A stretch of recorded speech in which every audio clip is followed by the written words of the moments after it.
Interviewé par La Dépêche, le père biologique de Cédric Jubilard a confié comment il avait vécu l'incarcération de son fils à la suite de la disparition de Delphine à Cagnac-les-Mines.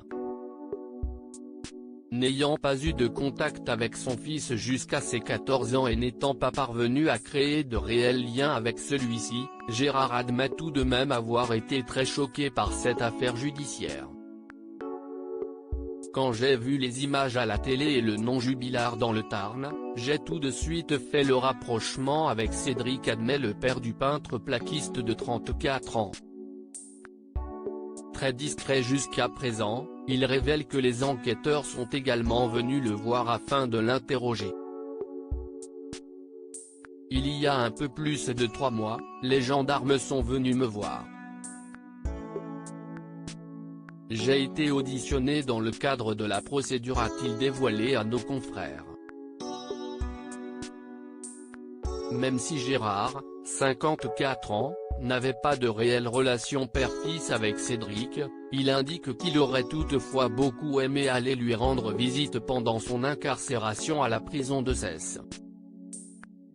Malheureusement, l'ex-compagnon de Nadine ne sait absolument pas comment faire. Ça fait mal de savoir qu'il est incarcéré, si est-il malheureux pour lui.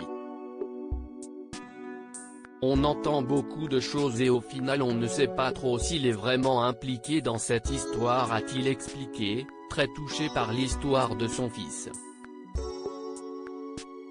De son côté, la mère de Cédric a beaucoup critiqué la prise de parole de Gérard qu'elle a trouvée extrêmement déplacée. Selon elle, Gérard n'a jamais été présent pour Cédric, elle ne comprend donc pas pourquoi il refait surface maintenant. Interviewée par 100% Radio, elle se demande s'il n'est pas tout simplement à la recherche d'une reconnaissance médiatique en tant que papa de Cédric. Cédric Jubilard reste présumé innocent des faits qui lui sont reprochés jusqu'au jugement définitif de cette affaire. L'interview complète du père de Cédric Jubilard est à retrouver sur La Dépêche.